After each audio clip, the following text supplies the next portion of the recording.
aí, gente, tudo bem com vocês? Bem-vindos a mais uma aula do Planeta Humanas. Nessa aula de hoje eu quero falar com vocês sobre poder legislativo. Nessa aula aqui eu vou falar especificamente sobre esse poder e nas aulas seguintes eu vou trazer para vocês também os outros poderes que compõem essa estrutura maior de poder do Estado. Eu vou trazer para vocês essa temática completa. E ainda de bônus, no final eu vou falar sobre Montesquieu, que caso você não conheça, é um pensador lá do período do Iluminismo, e é a ele principalmente que está ligado a essa ideia, né, de dividir o poder do Estado em três, os quais vocês devem conhecer aí, né, Executivo, Legislativo e o Judiciário. Então, só para você anotar aí o cronograma, hoje, Poder Legislativo, próxima aula Executivo, depois Judiciário, depois Montesquieu. Combinado? Se você ainda não for inscrito, já se inscreve aí no canal para você não perder nenhuma dessas aulas e ativa as notificações, né? Assim você vai receber aí a notificaçãozinha de que a aula nova saiu, você vai assistir, não vai perder nada sobre essa temática. Fechou? Então bora lá!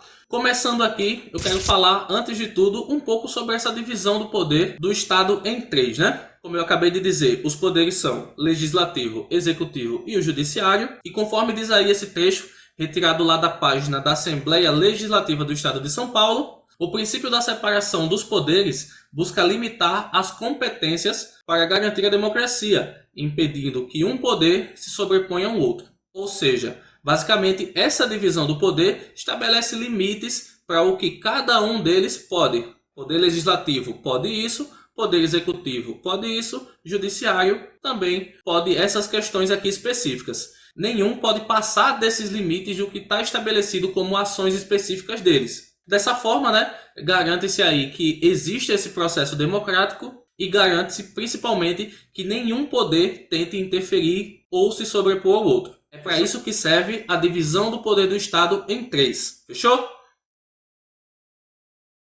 Aí, como eu já disse, hoje a gente vai falar sobre um deles, que é o legislativo, e eu vou trazer aqui basicamente o que faz esse poder, o que ele pode, né? Quais são as ações que estão aí estabelecidas para o poder legislativo, e a gente vai ver também quem faz parte desse poder. Digamos assim, desses cargos políticos que a gente elege, né? 2 em 2 anos tem as eleições, a gente vai lá, vota, elege algumas pessoas. Dessas pessoas, quem faz parte do poder legislativo? Eu vou também trazer essa informação aqui para vocês. Combinado? Então bora lá. Primeiro ponto, o que faz o poder legislativo? Para explicar isso, eu trouxe aqui também mais um trecho extraído lá da página da Assembleia Legislativa do Estado de São Paulo. Caso você queira ver o texto na íntegra, eu vou deixar o link na descrição aí. Você consulta, tira lá todas as suas dúvidas, beleza?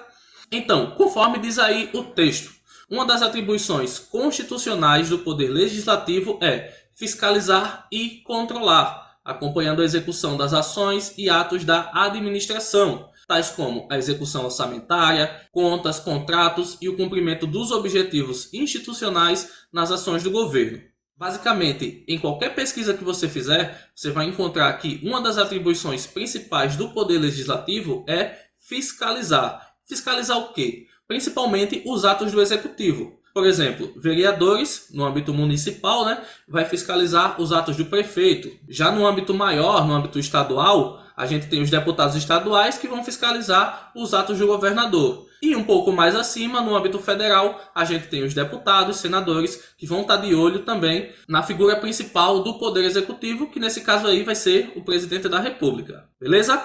Então, fiscalizar, anota aí, é a primeira atribuição principal do poder legislativo. A segunda atribuição é legislar. Óbvio, né?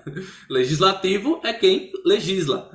E nesse caso, legislar apresentando, discutindo e deliberando proposições legislativas, instituindo normas para o cumprimento de direitos e deveres na sociedade, através de projetos de leis, moções, resoluções, emendas, decretos legislativos, enfim. Aí, da mesma forma como eu tinha dito no ponto anterior, qualquer pesquisa que você fizer sobre poder legislativo vai mostrar lá. É atribuição do poder legislativo, né? Propor leis, criar leis, enfim. É outra coisa que está muito ligado a ele e que está ligado a essa ideia de legislar.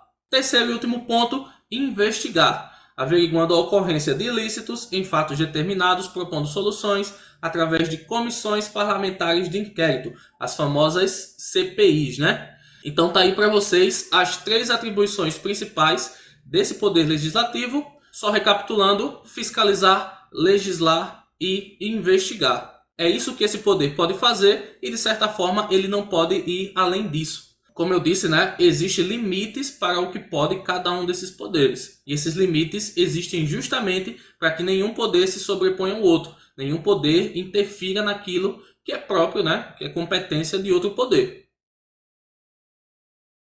Então fechou. Vimos aí quais são as principais atribuições. Agora a gente vai ver quem faz parte desse poder. O que de certa forma eu já disse para vocês, né? Mas bora ver aí de uma forma mais organizada.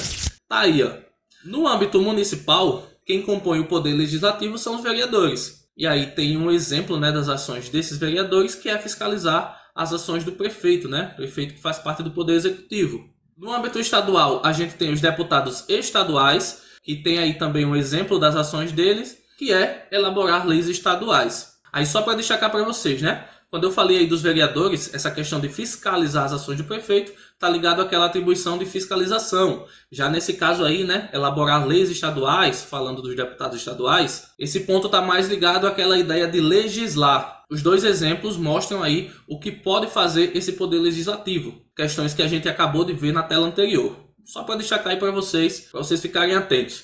E aí, por fim, no âmbito federal, que a gente chama também de União, a gente tem os deputados federais, a gente tem os senadores, que tem como exemplo de ação também, né, elaborar leis federais, assim como fiscalizar os atos do presidente da República. E uma informação que você não vai encontrar em qualquer fonte é que o Tribunal de Contas da União também é citado como um componente do poder legislativo. Claro que a gente não está falando de um desses cargos políticos, a gente vai lá nas eleições de 2 em 2 anos, volta lá, escolhe as pessoas que vão compor esse poder legislativo. O Tribunal de Contas da União, também conhecido como TCU, ele é mais colocado como um órgão que presta auxílio ao Congresso Federal. Essa informação, caso você queira confirmar, está lá na página da Câmara dos Deputados. Vou deixar o link também na descrição, caso você esteja duvidando de mim.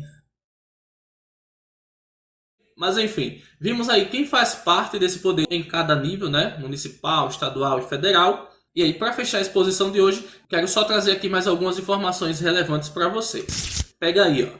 Primeira delas, o cargo de senador tem mandato de 8 anos, enquanto que todos aqueles demais, né? Vereadores, deputados estaduais, deputados federais, eles têm um mandato de 4 anos. Outra informação importante, são eleitos 3 senadores por estado. Já o número de deputados federais, por exemplo, vai variar de acordo com o número de habitantes de cada estado. Se você pesquisar aí quantos deputados federais tem cada estado, você vai ver que existe uma diferença muito grande entre alguns.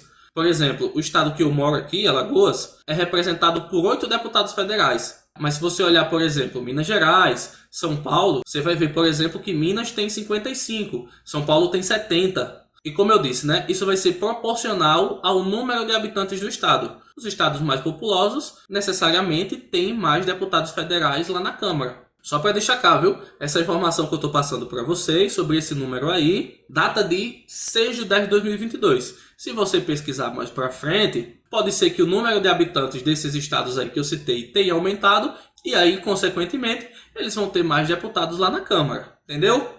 Para a gente fechar então a nossa aula de hoje, última informação. O presidente da Câmara dos Deputados e do Senado estão listados na linha sucessória presidencial. Se você não entendeu o que é isso, acompanhe esse exemplo. Imagine que acontece alguma coisa com o presidente da República e ele então é impedido de ficar lá no cargo. Nesse caso, você sabe que vai assumir o vice-presidente. Mas e se o vice-presidente também passar por algum problema e não tiver condições de assumir o cargo? Nessa situação aí vai ter que se recorrer a essa linha sucessória. E de acordo com a linha sucessória atual, quem assumiria seria o presidente da Câmara. Se ele não tivesse condições por algum motivo, seria o presidente do Senado. E aí, se o presidente do Senado também não tivesse condições, viria então o presidente do STF. Tem um porém aí para a gente destacar, né? Eles podem substituir esse cargo máximo do executivo em caráter temporário. Eles não vão ficar lá de maneira definitiva, beleza? Mais informações sobre essa questão aí da linha sucessória eu vou trazer para vocês também em um vídeo específico em breve. Então aguarda aí que logo mais a gente vai ter vídeo sobre esse tema também, beleza? Então, dadas essas informações, encerramos aqui a nossa exposição de hoje, né? Como eu já tinha dito a vocês, nas próximas aulas eu vou trazer algumas questões sobre os outros poderes e mais especificamente na próxima aula eu vou falar com vocês sobre o poder executivo. Então já aguarda aí, Como eu disse, né? Se você ainda não for inscrito no canal, se inscreve, ativa aí as notificações, porque assim você vai poder acompanhar o conteúdo, não perder nada e ficar por dentro dessa temática aí. Se você está gostando do conteúdo, está gostando das discussões, está gostando dos temas, deixa também o seu like no vídeo, isso ajuda bastante o canal, ajuda inclusive o nosso conteúdo a chegar a mais e mais pessoas, beleza? Então dá essa força aí, conto com vocês. Por hora, vou ficando por aqui, a gente vai se ver na próxima aula. Bons estudos aí para vocês e até mais!